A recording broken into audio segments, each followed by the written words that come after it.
twɛ no ho mfoni kakra kyerɛ ɔmo amutie na tu Akuafuo Mmre ansana media media kɛse a no ɛfa kuayɔ ho ɛde atodwa ɛnɛ Ghana mampani na na adedan Akufo-addo ɛde n'ani kyerɛ mu ɛwɔ Asante Akyem South dwaso ɛhɔ ana ɔde class unit a ɛyɛ 12 units ɛde akɔhyɛ mpanimfoɔ nsa sɛ ɔmo hwɛ na ɔmo mo ama nwoma sua ntumi ɛmfa ne ntoma pa ntumi mfa ɛno akyi ana ɔkɔhwɛ ɛyɛ dwaso akwan ɛno so abɔ ho amaneɛ sɛ ɛno so ɔboa ama akwan ho nsɛm so atumi afa ne ntama pa atumi afra planting for food and jobs and after one district one factory ɛyɛ normal Ghana mampani na na do kan ho asɛm nti one district one factory okwa asankaria Ghana mampani na na do dan Akufo-addo de n'ani kɔhɛ ɛde paso twa homam sɛ pork processing factory ɛwɔ hɔ ɛno so ɔmo hyɛ aseɛ na yɛnua no ɔmo repa ko chaff no ɔmo so betumi anyam ho nimdeɛ na ɔmo so process bi ɛno akyi ana fertilizer processing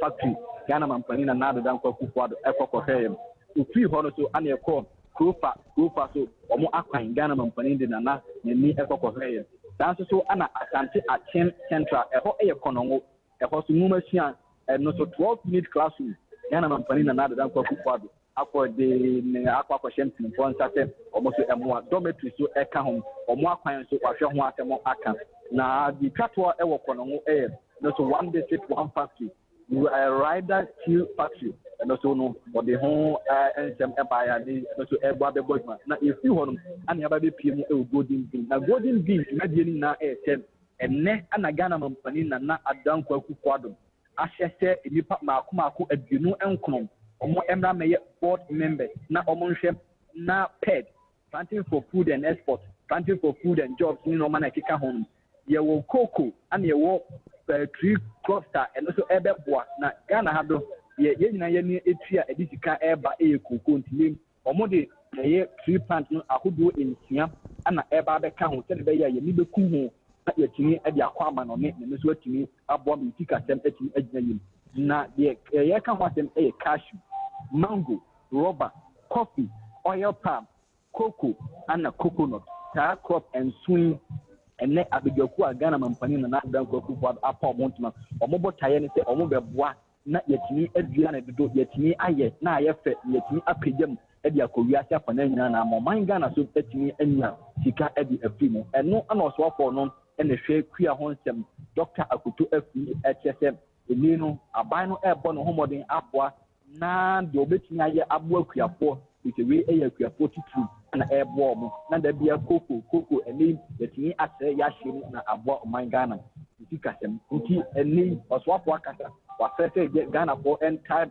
asoye na chi na emwama bibia wo beye na ebebo Akuafuo asesem so ati akoye Ghana mampani na na dan Akufo-addo ono so akasa na wa kyerɛ na board ni opa hontumi aduonu enan eye 24 eye private sector na yomo na afi so sectors ni so almost the more representatives about the kanwa omu nyina akabom aye aduonu nko 29 ene ne omu eba be ye board ahwem atoto ntutu ya papa e de aboa ama ye cocoa ye mango ye rubber ye coffee nyina etimi so apega ni cocoa nyina aye pe etimi aboa masika so e de aboa man etimi no ka se dem omampani na nado apasa board no ho entima omu eba shaake e dijuma e de aboa ye cocoa no ene ye Robert ni ye coconut no ni so atimi agina na nti obisa ne ho nsɛm a na ye Ghana mampani na nado dan Akufo-addo waye no enumere a canon new crop development authority Ghana mampani apa ontma we no o se eye Mmre ya hye no Ghana ye na hye bedwam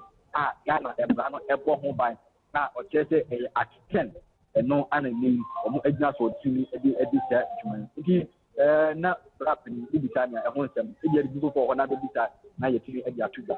Okay, Hayford, mami mbisa eye Minister for Food and Agric, Honorable Dr. Akuafuo Akuto. Obepie mo dwumadi na se. Na ono nso nkranse sembe na ode ma Akuafuo na omo ho.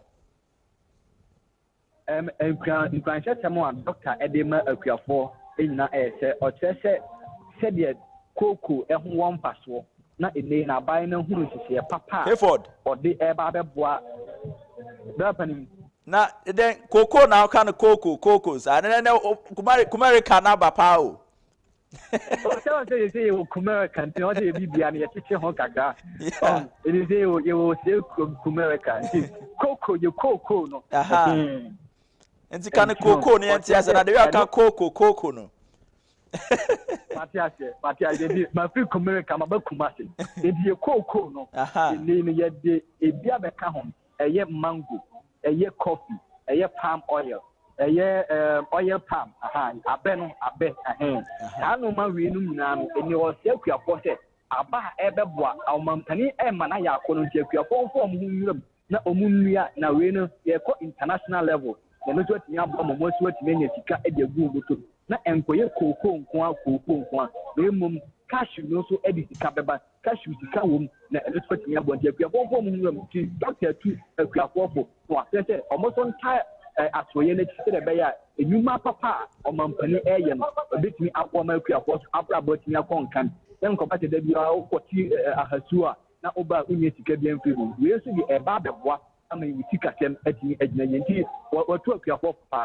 Okay, you better say, me sure say, yes, I can videos in Yana going for the Yama a phone so who dear course. Here for the Arase. Okay. Reporter he for Sapon on would Ghana man penin and other than Akufo-addo echi ewo asante man temu aproba obo na nona ode ehun ensem abedume honorable me say ma akwa babim enti na wanu gu asem so a wo kan concerning wo constituents ba be sa akọ biem be si ayenhwe mo close season and open season am say last year mo ye motum kakra na mo bia this year ehun asem te say answer na nembo mampena abaso adwa pa odi am Ghana man enfia na say ya keso mampen bi abaso na the first time ayedwa pa yen papa akufo-addo say one rank higher ebi akufo pe na bi betunu but the rank very very high bi and the first time wa bo adwuma papa na ya na bi mu ka say this time you can't so na de because Ghana aba na beto ye meto Ghana obi an kase be park Ghana ko ye beto aba and he has to continue but even this near passed on parliament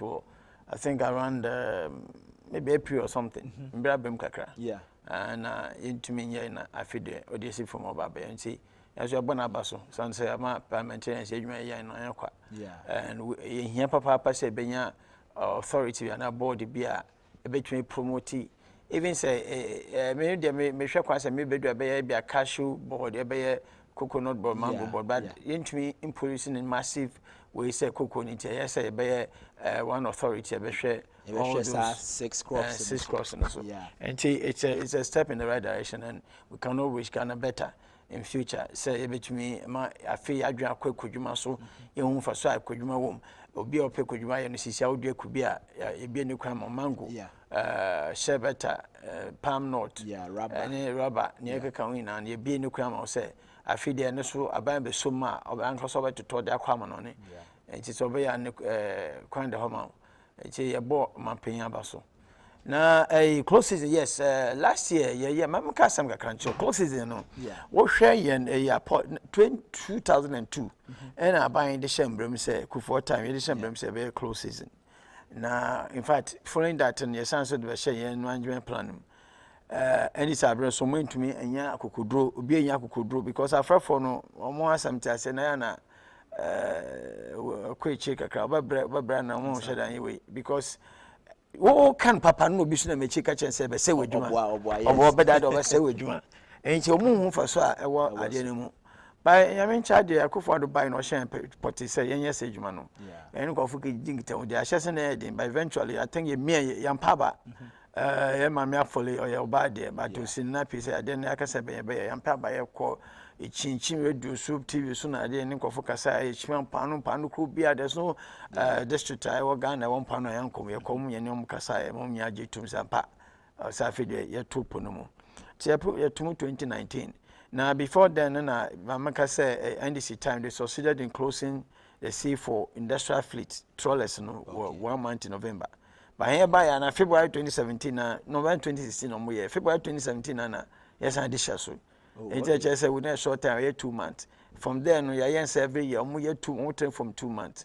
need to make movie from February that was spawning period August September 2 months and the first time in Ghana all the fleet tuna trawler ebia cruise season was last year, and it was very very laudable achievement.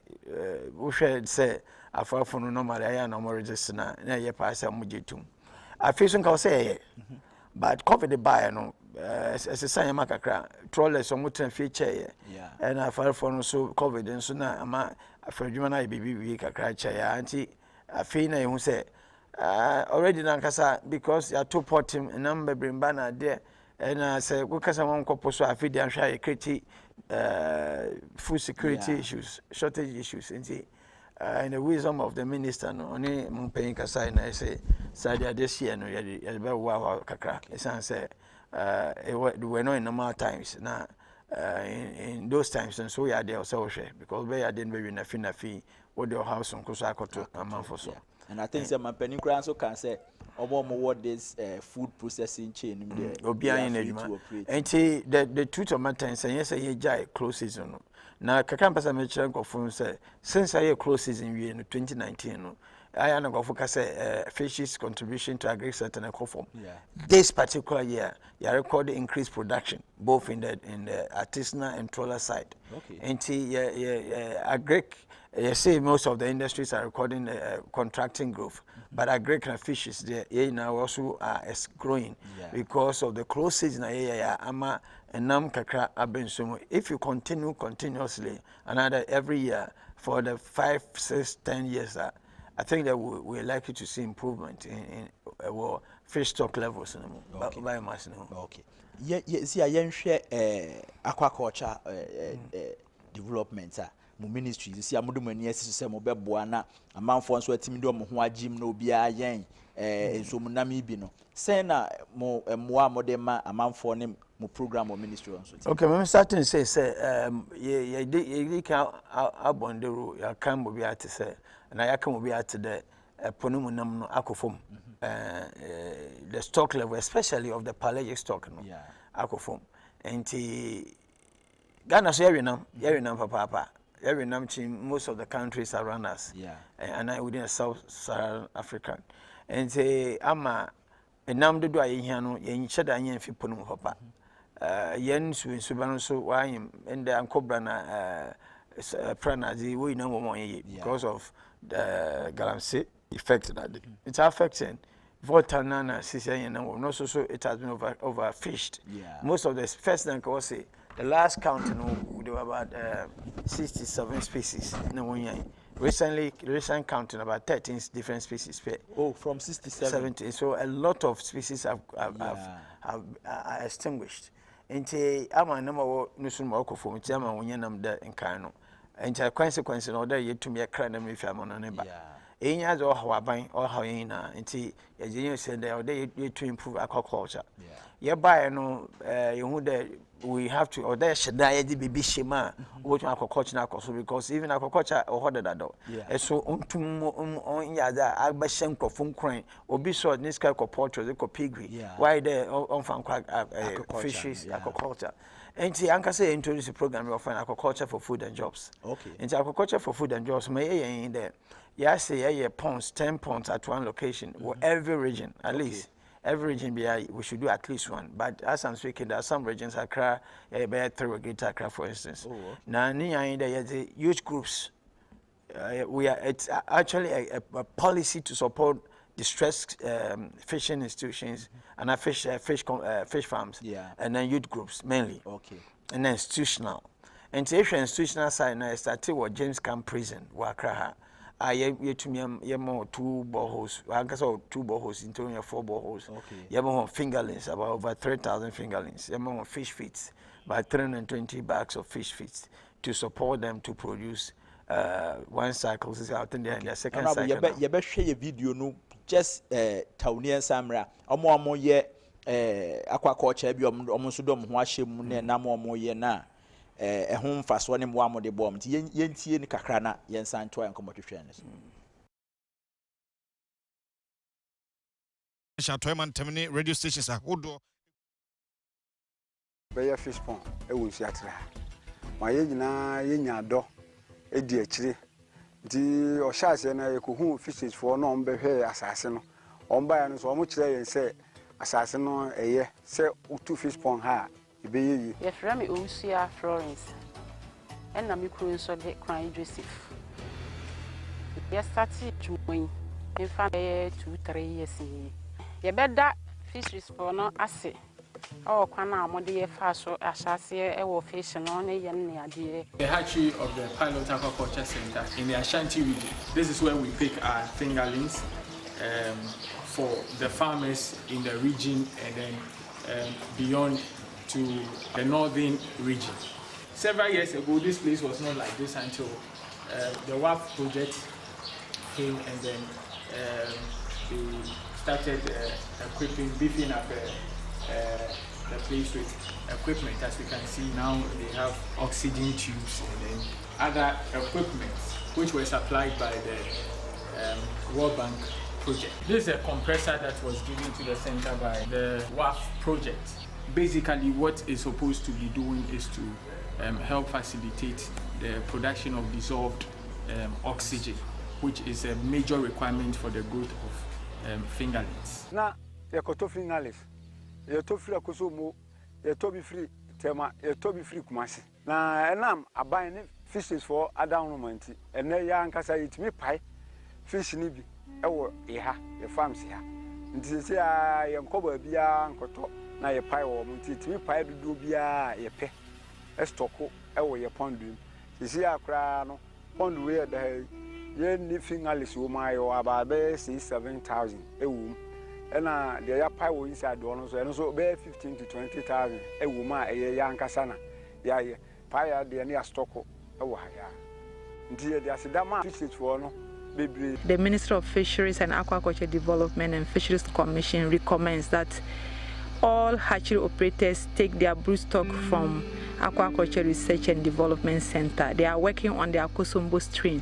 They've started with the 5th, 6th, 7th, and they are now on the 11th edition. We are also grateful to the West African Regional Fisheries Project that is supporting Aquaculture Research and Development Center to work on the Akosombo strain, supporting them to develop it for the farmers. Under the World Bank's WAF project, we received funding to be able to continue improving the strain from the 10th generation to the 11th generation. The funds came in timely because farmers needed to get this fast-growing strain to improve their production. Fishes for no gada in Kama. There no more dinky town. I said, yeah, who the Shia, Akuafuo na ye pond. To a group and Nipabia bay 10 and I say 5. To a mobile and also on the train. Quite a first one. A bit to me, I am one more Mayoki. From the beginning, we didn't have any idea about the fish farming. 4 to 5 years ago. We were in the office when some farmers approached us that they needed some help, and they were in groups, and so we followed up to the Fisheries Commission, the regional office. You know, in a bank, if you want to give credit, you have to do assessment, and because that is a specialized area, we didn't have the expertise, and so we had to collaborate with them to do the assessment. And so we first of all went to the farms where we had a look at the size of their ponds and the fish stock. We realized that these are people who have begun farming and they will not have the collateral the bank will need to be able to grant the credit. And so once they had already come together as a group, that was a trump card for us to be able to start with them. And so these are some of the things we looked at. When we gave them the credit, realized that it increased their production. There is an adage that says that there is strength in unity. When the people come together, what happens is that they are able to help one another. If one is weak, the other will strengthen him or her. And then when it also comes to what you call it, recovering the loans, you realize that because they are guaranteeing one another. Now, if there is a default, we use the peer pressure. In other words, those people who belong to that particular group to make sure that the loan is repaid. Extension services they receive from the officers is impacting positively on their activities because hitherto they didn't have the technical know-how as to how to even feed the animals. Probably one will want to collect a handful and throw it. But when the officers came to educate them on how to feed the animals, realized that their production is increasing. We meet from time to time to learn about new things in the fishing industry, and that also helps them to increase their production. Na bona basa ni who say a business strategy we no money so we say o sand nam na bansia trade ni you dey kudru pase yinti ese ye ton ma marketing nso ni ho a untimi nye adwuma no a ebetima ma atumpo ne tono enkoso ntenteme mmaye ya aka ne say aban no beboa ye e wo da ubonum na ma ne wie no akoso mo yetinde na no kodwa so a ne tono ebetima akọ ntem amayen besra ban se sre no o ma na nimra ye nso se be ya adwuma ye na enye kwa se otimi yesa da ubo no ma ne makoso a na adwuma no so ba na man no obi a sabi oni adwuma ya no so betimi anya adwuma ye den aye. The government should try and see if we can get some fund for the fishermen. If you look at the interest rates within the country, they are high. And so if the farmer wants to borrow at the prevailing interest rate, sometimes they are not able to pay.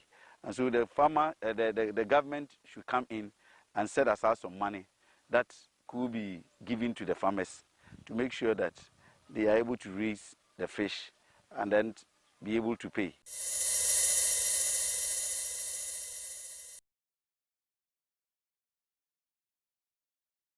About the Akuafuo many years so. Many Honorable Francis Kingsley Atukuju, Deputy Minister for Fisheries and Aquaculture. On one aside, I'm not sure about any amount for a war ekunfi and a train and come. Honorable, yes, amount for Mosodium, aquaculture, or more yeno mujumedia or moody. Send a mono collaboration it here.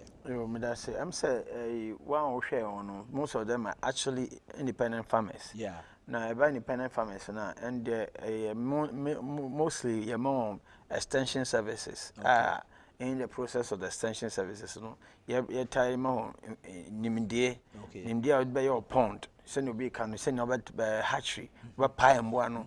And she first so took across a boat and I say, Oko Kono, and I say, across Tama, no Cotonamna, Nashua Sebia, what north no one. He said a church or Mancasa, a Papa so much so. A pie and bonny be among some fee. Say no my feed this year is very expensive. One of the most expensive item in fish production, the feed. And this is say a church on send on to me the local materials and but try your monks the feed.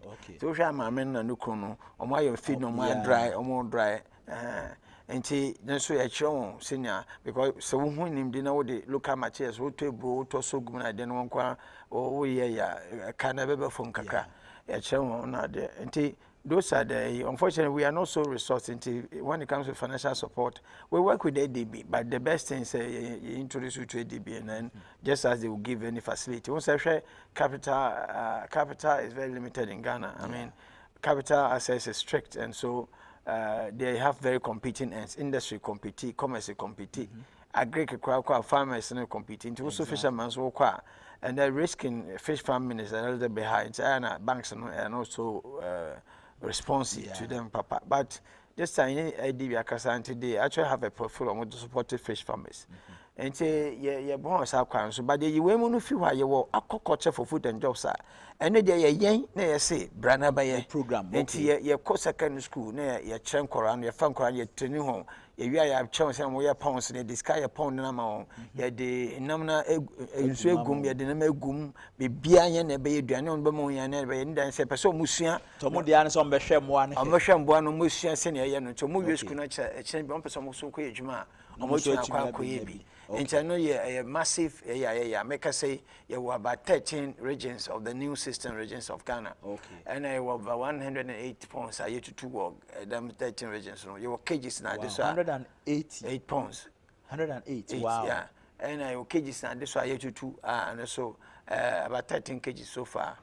Cages in fact, their focus is mainly on pond construction because then that's quite cheaper. Yeah. And saying yes, I said soon if it's a quality, water quality in good, soil and water quality in good, we can do it. Why not? Okay. And no OSHA, and just a lot of government attention and demo. And the site selection, how to detect quarter quality. Ninya church from winning na we are say agriculture for food and jobs there and the way and the OSHA say secondary school. We are doing it for the secondary school. As part of the agri program, Musia senior nam senior constructed ponds, senior hatchery, senior production, senior feeding, senior nam feed so no money na church senior processing the out of his account, ya chance in a power between processing. The other beta I'm saying to your papa and say promotion. Yeah, many are buying a small kind say buying or body rule. They wouldn't be an say with a Ghana for a patana, you know, and papa. Movie and country say poison, say, no crap. A patana and papa. And there, and never open a cough from my envy, a pataya, a dream be. A dream, a debia, and to be added, and never had it. And by time for local troubles, baby, and the one dry, a drain, a dinner, 2 can be savvy. And yeah, patana so. Na campaign here for made in Ghana, and I say Ghana fish, Ghana grown fish, so and so baby. Na inja said the be I koto horse mackerel na de fia buchaba na ye de sike kuku inja no. Okay, don't know be share aquaculture for food and jobs. Say obi e won a pond na no ankasa e pese mo assist no nya fingerlings ne ada feed ni bia mutimi boa na maninya e bia at subsidized cost and asena and also etie compared to the planting for food and jobs. So agriculture for food and jobs, what we are doing basically now is two main focus: industrial focus and youth focus. No? Industrial focus, and they say we are company, we are industry, no war ponds akasia. Okay. Bra nembo. The reason is that ensure that into your company, you can even support yourself, but we will assist you with the knowledge and everything that you require. But we are youth groups. Prisons say no because if you are no near person munyenyim dibia obaba out no na sabe o san kobo kron biom. But when who say o fish farm ye mamia omuye dwuma bebre by the fish farm is akasho nti bo so obi o hwensen ya seminar na ye mpoboa but the bisu between fish farming obi an dance obey pond nti che no ye we nti ye de no my supporting groups like youth groups ye obi say youth Pentecost youth of Akropon saden nti we are sorry youth group mpamoto aba together no ma ba request ye between aba ye bia ma aya Esan say advance can until and individual supporting every because money from the consolidated fund shouldn't go so much into individual enterprises and not private enterprises. And supporting private enterprise, Nankasano, we have a limitation as far as the consolidated fund is concerned. But for groups, there be a Gamashi group, and I say Akosombo young youth group, and whatever youth group you call yourself. When you come together, government is ready to support you. Somehow you determine that to identify site and then start the construction. Make us say and mikum kumfi yami aduma and omo approve fan yama ya koye view kumfi cha and youth already we have spoken with the youth and you akasa bebre and na yekum asase so and so ye beje ye da ye and it's a part of central region and a very good investment I record that sector with the view say first of all we offering direct employment to the people, to the youth, and secondly also to bridge the gap. There's a deficit in terms of our fish requirement and nutrition requirement. And I say yeah number baby I'm a deficit and I say sintona and nama ye no yentu kan fiamma no ne mo be ye na ha na yi say ye no ha na san kofo say ye ntɔ dia na ya ha ya dwen enti me san so so bi wo temi a e tema na say ye Ghana yin kotenza tilapia na ye no ha no ye adwen no another catfish no ye o mayento na ndi. Okay. Many honorable Kingsley Atokuju and a chief enkomo ewo Akuafuo meni so. Me de asida Emma Franco Trading Enterprise. Na Franco American farmer there. When say Franco Trading Enterprise there, odo ma now there asem. Esan say mobile phone and accessories there. Original thing nyina awu hia no Franco Trading Enterprise ene ewo. Na Franco say nkrofo bi do mudin e di dwa o Facebook a enye omo a.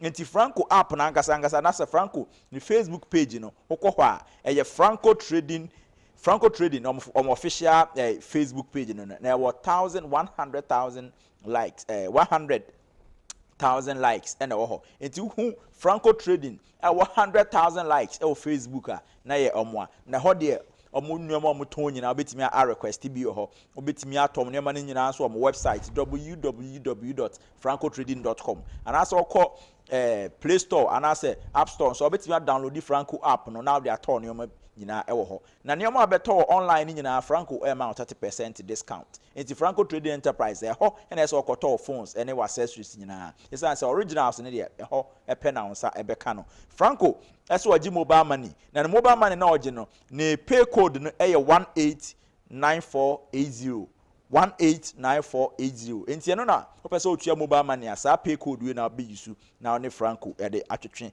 enkomo Franco head office no ewo Adabraka opposite the Roxy Cinema. And branches near Ghana hanyina no so no omo ye adwuma. Wetin afre Franco L0246 422 338 0246 422 338 and I say 0546 133 188 0546 133 188 Franco Trading Enterprise no agem say still phone papa if you no Mekanfo Agricultural Development Bank e the amount Honorable Atukujo kasa not say okase on AD before and on mahwe abomu a omo de boa nkrofo a omo hia sika omo so brehye omo enam yem nam so omo timi dia boa AD bi de enu nti no omo ho nti so yokuani se oye empata ana se oye adwen ana se udokoko odo abro bibia oye okuaye mu no sika sem aye dadwen amawafo ne kire ADB nkwane banker omo dedicated agric desk e wo ho a omo hwe kuafo nko a branch bi abedru bia o de borrow so hwehwe nipa a oho a hwe kuafo no omdo be ma no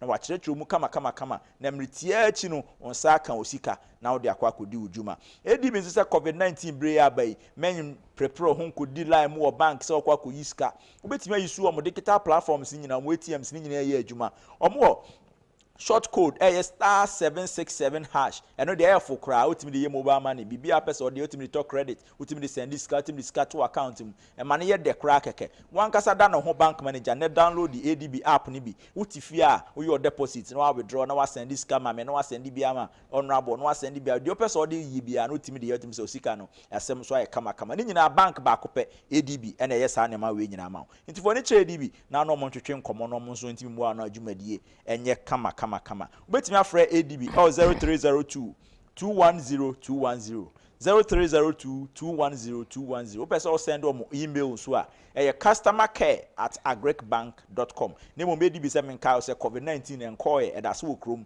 enti o nam na de nsuo ni sem na ohoro nsa no sanitizer and so alcohol based about 70% and more na de apepa onsa ho ADB o say be safe, don't panic and go digital. Many honorable Kencity Atukujo and the Gusu a yetwe enkomo e wo Akuafuo Mmre ni so. Obi adu ne pese e be set record ni street. E be say MPP honorable Atukujo eye minister o maban mu no. Omo so ma dijuma pa. NDC for nam so omo so dijuma bebre omo so ansa na mo fi aban mu. Honorable yen hwe sa mo record ya NDC as against mo there within the 3.5 years am ba aban mu.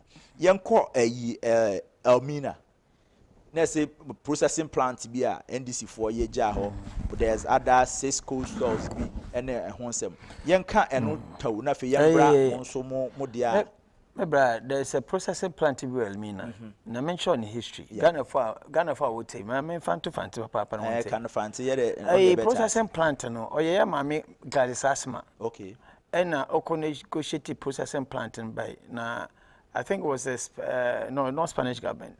Okay, sign a 12 million SM bank guarantee from India. Okay. India SM bank. No basi ama mesiafa what on them water mahabo.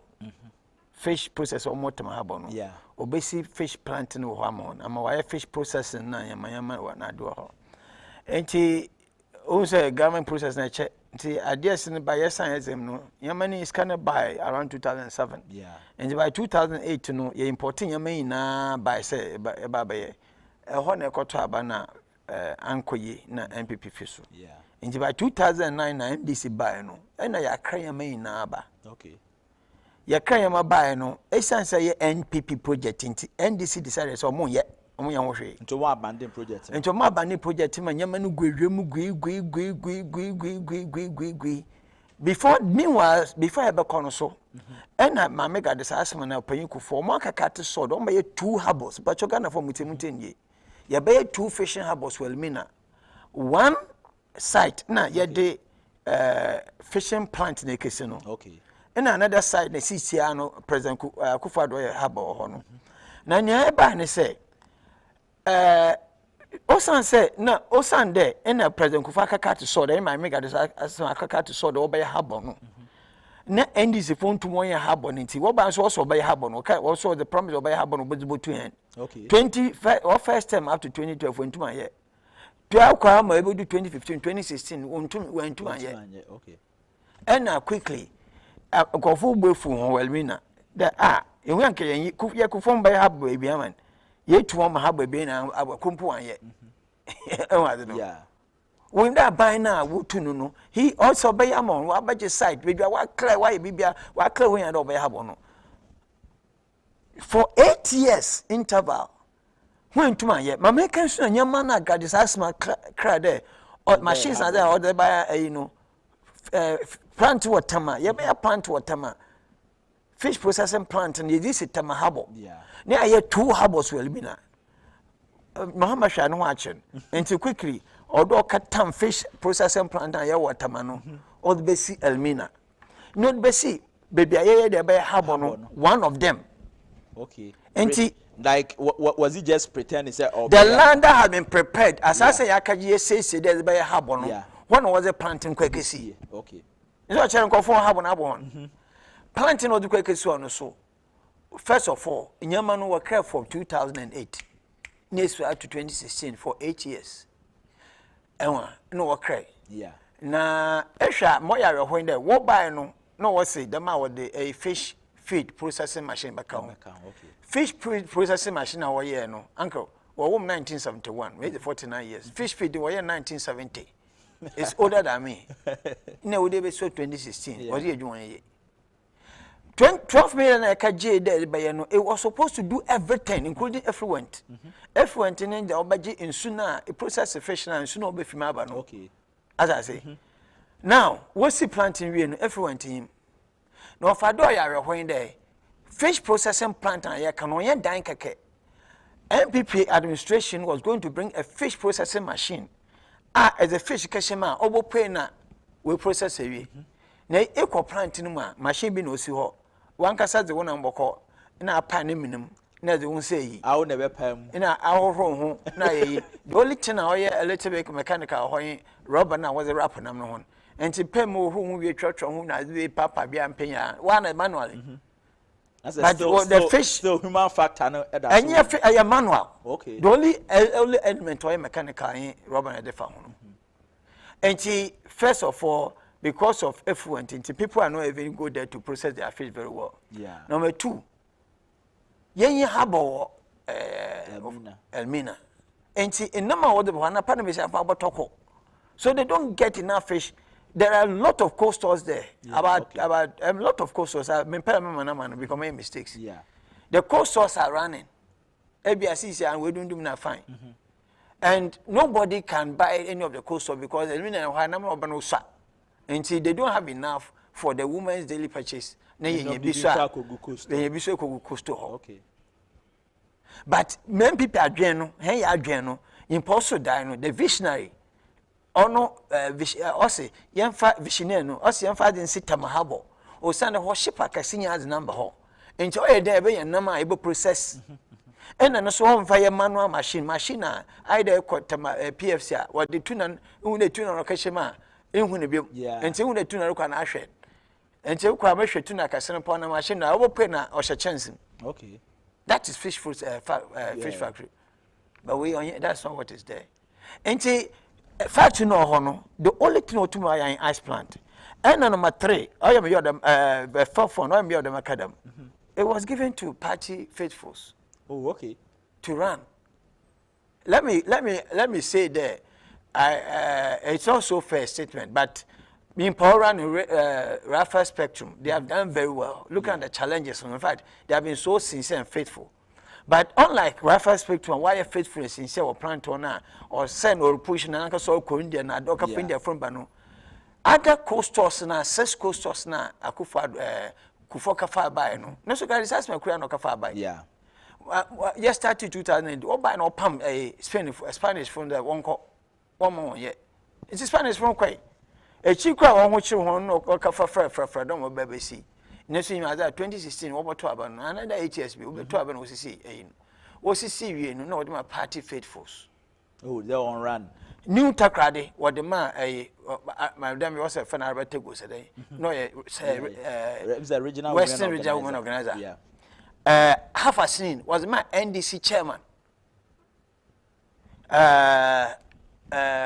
Another one, no, I think Western Regional, this was my NDC chairman. Oh, okay. So they gave it to party faithfuls with some arrangement to be or either management arrangement to be.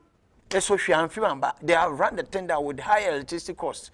I will be interested in my ministry. Wow. Meanwhile, MPP plan and we have a tripartite committee of management. Yeah. One by the district assembly, one by fish processors and fishers, and then by the chief community. And see, can one more manage. But you don't want to party faithfuls. No one running the whole thing down. Wow. And Akuafuo has to come back and try. We are now trying to revive, getting new people to come in, new investment, and to revive AIA for post-harvest. No? Okay. Now we can have other places work on and post-harvest. What do you work? One can say, "Kanamfia, Amanonino, the Abogum." But that is not it. In Akuafuo, work for Panama. No, the Abago. Asian was that business. I work on maybe in fishing industry, but important they have run it down. They are not paying electricity. Electricity baby, I work on electricity 400,000. Now they were shutting down. Now we have to work very hard to get Pram up because electricity bill was so high that the people have run away. And I sound of Bishia is so doom so the Mabrino. You would doom so my year brain light and what's the power into more. If you want more power, pay more. And the cost, the commercial cost of electricity. Here you German son, security term electricity, the bomb band pember, Hannah and son of them hammer you tear. And so over hard and power. And say, that is it. But this is infrastructure or manufactured infrastructure or your MPP led. My mega assessment or cookie by. And these were in the country before we lost power. Okay, Nintendo dia NDC on Besha, CSA. That be here, they buy in a buy, yes, on being to my own decision, and then say, and son, it's almost watch on my. Oh, okay. It's young share, ye and Chennai, Yemre National. Mobile, baby, as a Samoya Harbor, Nissani, Manning, and Akufa legacy. Say, remember Akufa legacy. Yeah, be brave of fishes and bring my bit to me because in Bill, my metro say, buy public hatches, a Guguin, via. You are innovating, and they produce correct fingerlings for people. Yeah, Akosombuye, Ashama ye. Now you corner do master so account. Pilot site, no, so I na. This is food for cry, real quick Bluetooth to supply the right fingerlings to farmers. And not just supplies, they become a training center. And see, Kofoso call Kajinim de the Koyom on farms. But beyond these renovations, we Akuafuo Akufo Korea Nick Mamid got assessment. No more they landed sites about Ghana. Okay. 2008 no more cut the sword. And then once again they try by so. And Kofu buy every year some budget team. You buy you buy landed site to you buy landed site. They were not committed. Almost saying be far from. Yeah, man will be far from no buy no landed site 8 years. Sikana ekoje bato na wahe. Sikaya G said by landed site away month my Akuafuo by said I be a drop papa, Yamami got the Sasma, and a papa Akuafuo size of Muyano, one confirm brand ye. Ye could people say papa designs be outside papa ye and ye kaka, ye designs in a ye. Make us say ye the 2 account ye 12, ye axim, ye lower discov, ye mori, ye who do me chrome confia ye be ho, ye be or Manford, ye be or Winneba. Ye be or Fete, ye be or Senya, ye be or Jamestown, ye Habo, ye Habo 2 Elmina, ye be or Pram, ye be or Keta. Last week I'm or Keta, ye can sensitization Keta about the idea about Bayano. And yes, I'm sorry, 2 Habos account. This is the legacy of paying Nanado Danko Akuafuo, the fishery sector. And I catch him say, President Mmre of Ghana said, you may wear pay D. Where did you have the whole Ghana and Ghana, but there was 63 years. You only 2 fishing harbors. But Akuatama, your papa nkroma no ye ne ba ko so wo takra de ye papa Jerry Rollins no ye obi anye bi onka ho ono ye 2 ba ko Elimina ne ba ko so wo enkran ono kwa ye 2 Jamestown and no ye 12 landing sites. Na 12 landing sites yes a breakwaters in kakana ye abama so china akofom and I say safe landing site for the canoes. Me come say the main reason is safe landing site, but that is not all. Yeah, structures, facilities are facilities maybe you have corner, your ice cold coastal home, your fish market home, your net processing plant, your baby premise, your school, your clinic, your toilet. Nina shishima ebe abefo market bia obi a oye for dwuma bia kwa na ni beje because ahwe na afide bebrebe fimpo no ebe concrete nko wo baby a beje na fine nko kwan so kojo na wonpa no nina say wo ton fish crowd ho a wotinye baby ma ban so ko school wo ton fish wo ba ko school o yare so wo ba ko clinic na owie so a enam ri kasa na nto a wo da hye coastal ho wo pe ice so an wo ye bi wo coastal ho na wo da ye ice okay na say one stop landing sites and we are doing about 12 of them plus 2 harbors. Okay, that is the Akufo-addo legacy. And now Honorable Francis Kingsley Atokujo Aboso Sano. Aboso tell now there me sure say Obekai and America and say President another Danko Akufo-addo. Ye 2 fishing harbors. Bako Elmina and Bako Jamestown and we 12 landing sites and so at a go. Me say what time is so, but men can support kakra. What time is so? Just 30 seconds. Quickly, yeah, they support papa so Akuafuo.